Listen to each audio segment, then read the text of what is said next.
Welcome to the Whiskey Vault. I'm Rex. I'm Daniel. And have you ever mixed a churro with pine sol? Oh, shut up. Not a lot of reason to get to the end of this episode, but you may wanna.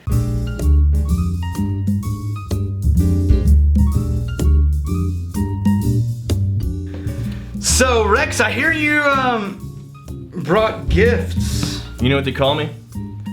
What do they call you? Johnny on the spot. Yeah.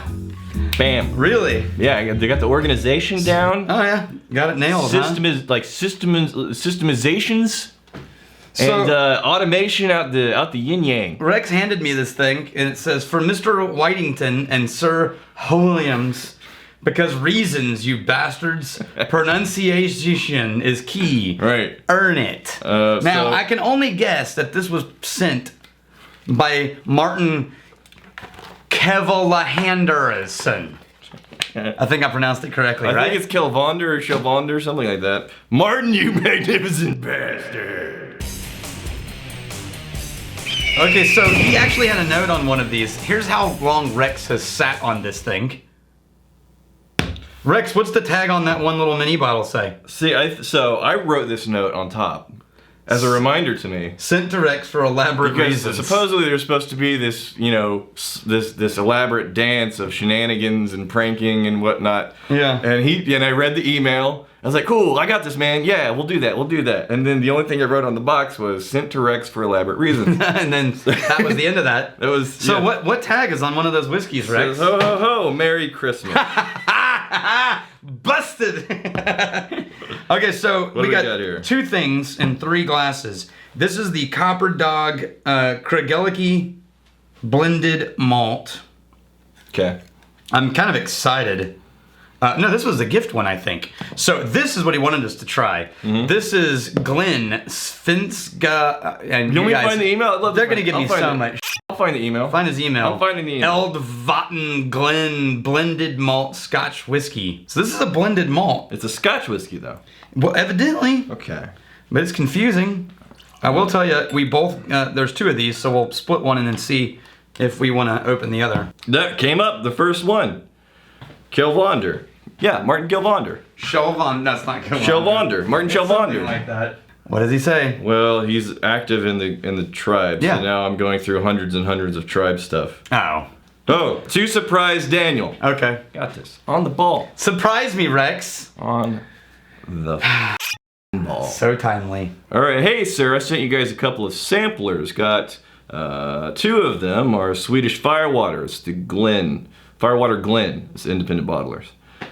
Because you know all things, I thought you might like to know this beforehand. And as Daniel may or may not tell, this independent bottler is located in Gothenburg, Sweden. Huh. This blended whiskey is named after the Glens that played in the IFK Göteborg soccer team, also known as the Angels, or Anglarna in Swedish, during the heydays of the 1980s. During this time, there were 4 players called Glenn on the team. Nowadays, chants during games include everybody is named Glenn in Gothenburg. Alla Helter Glenn in Gothenburg. Yeah. There's been a long-standing rivalry between the Gothenburg and Stockholm-based teams, so if you want to choose sides for this episode, if you guys choose to make it an episode, tell all that AIK sucks. I don't know. Okay. It's the worst Stockholm-based team according to people from Gothenburg. Gothenburg. Also, you have my permission to take the Glen away from Daniel if he nerds out too much or is being a I'm not being a We'll see. I have permission. I'm not being a We'll see. Try your whiskey. That was pretty. Ooh, that smells good. The way you said that. I'm just gonna. Wow, that does smell good. Last off, the 3rd sampler, as I wrote in Facebook, is for you. Oh, wait. The 3rd sampler? That's alright. I already got one. 13th day of Rexmas, if you will. Tease the Somm because he can't have any. The note attached is to the package, to the and Google's nothing serious about it. Better response from a post Daniel. That's so rude. This actually smells... Wait, where is the 3rd one? I have no idea what you're talking about. You piece... It's in your pocket! No, I have no idea what you're talking about. Alright, well this is the This is my blended malt Scotch here. The copper one? Can we try the copper one? No, you can't try it. He said, why not? He said you couldn't. No. He said Martin said you couldn't try it. But you're the boss. Of Martin, not of me. That was close. I almost let that one ride a little too long. Got away from me there. Oh, it'll all work out in the end. Dude, this is tasty. This reminds me of a bit of a sherried Highland Park. Oh, damn. That is, what was that? This is the Svenska Eldvatten Glen. They can call it Scotch? Well, so if they're sourcing Scotch whiskey. Oh. Still got some whiskey in there. I can't believe whiskey survived that. That's not enough to taste. Yeah, it is. No. You know who has plenty to taste? You know who's not afraid to reach into someone's ass pocket for a bottle? Get the hell away from me. All right, so what is it? This is definitely Scotchy. What do we want to compare this to? I think we can pair it to a Highland Park mixed. It's like with really nice balance of a blended Scotch. Really nice balance of brine and honey. Mm-hmm. But it's sweet. Brine. I would guess honey. There's a little. This is 50%. I would guess there's a little bit of sherry in that. You think a little Highland Park in there? Oh, dude, I'm so on the damn money. Smell that. Yeah, it's pretty close. But it needs a little more. A little more sweetness. No. Yeah, a little more sweetness. No, it needs a little more plainness, which I could get with a blended malt. Charlie Paliska. So it's understandable that temperature makes the difference in the aging of whiskey in barrels. Has anyone ever experimented with agitating or rolling barrels, say on a slow conveyor? I imagine Jefferson's Ocean might be an example of this. Yes, good on you, Charlie. The rolling of the ship, etc. Do you think regular movement of the liquid would make a difference? I think agitation. Dude, try that. I think agitation would absolutely make a difference.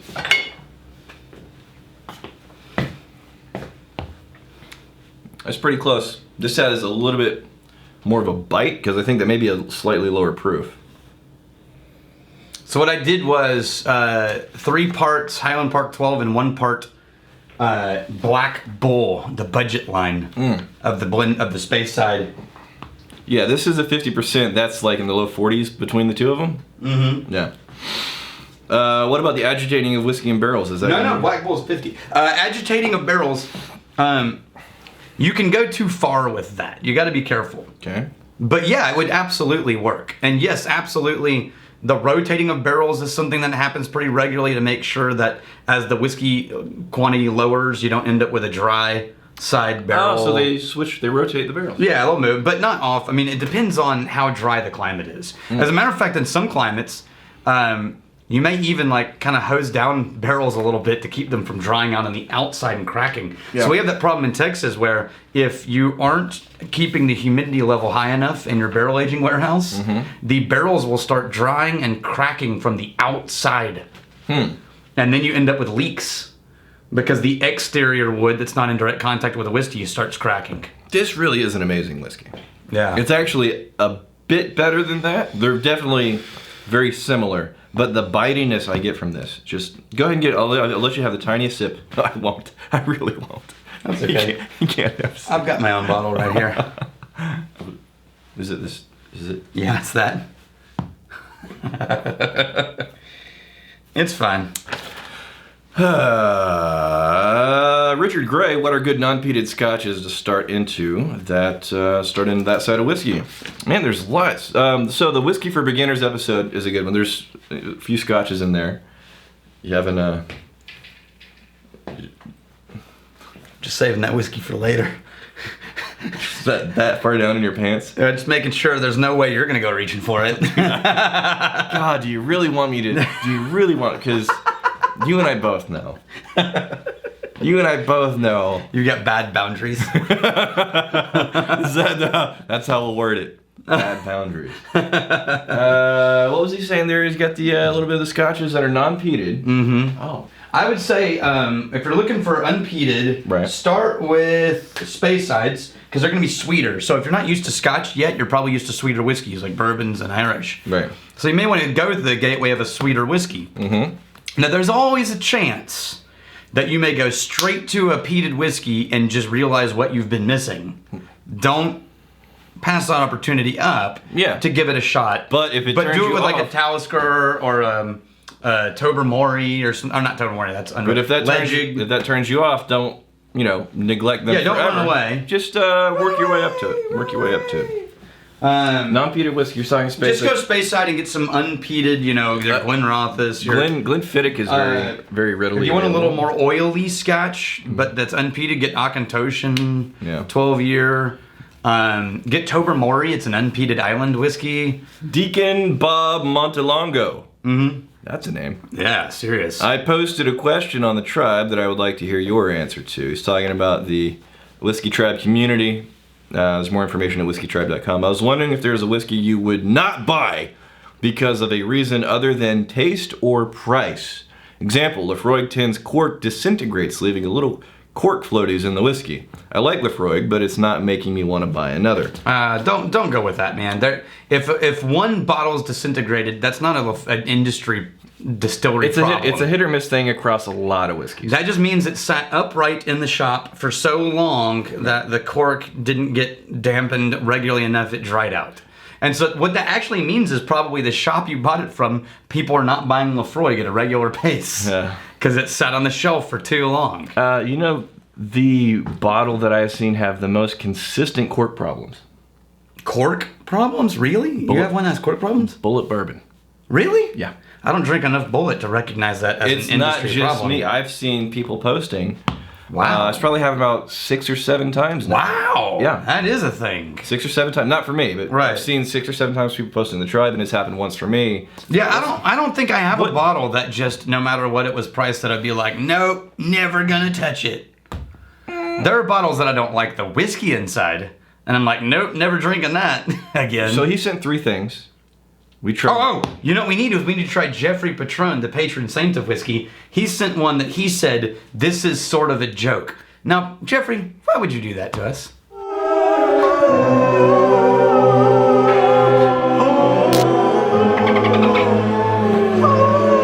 Are we here to amuse you? Are we a clown to you? Are we a clown? My clown to you? You think I'm funny? Do I make Set you that laugh? aside. Don't finish it because you're going to want to have a sip of that in a second to remind yourself of everything that's good in life. So you remember that Pennsylvania Reclamation Hewn?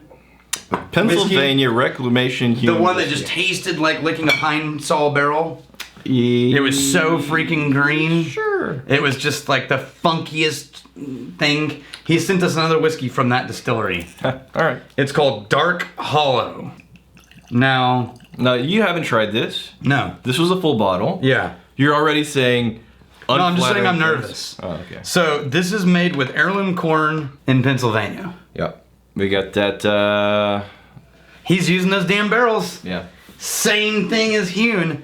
Whatever wood he's using, it's too green. So, on the nose, I'm looking for, rather than just be going, up barrels, we got to give some notes here. Yeah, but there's not anything. It's There's just shitty things. barrels. There's things. No, look. Totally different whiskey. Smells exactly the same, but with hickory smoke. No, that's funkier.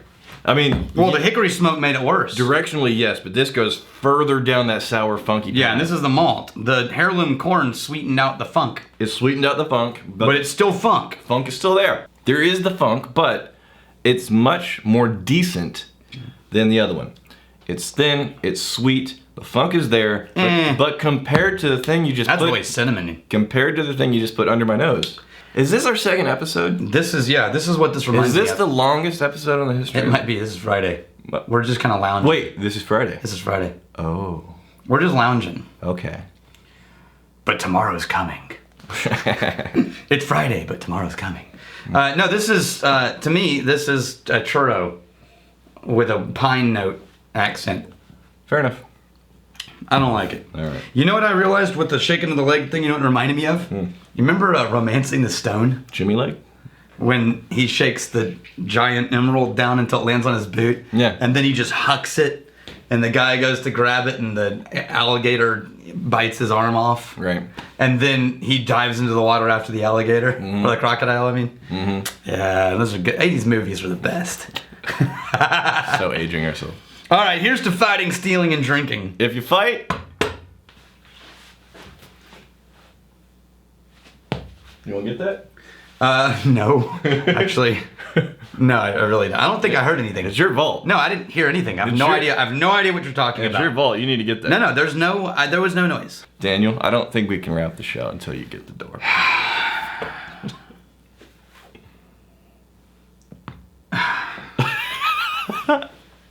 I don't understand the hesitation. Why really? Really? Surprise, mother... Oh.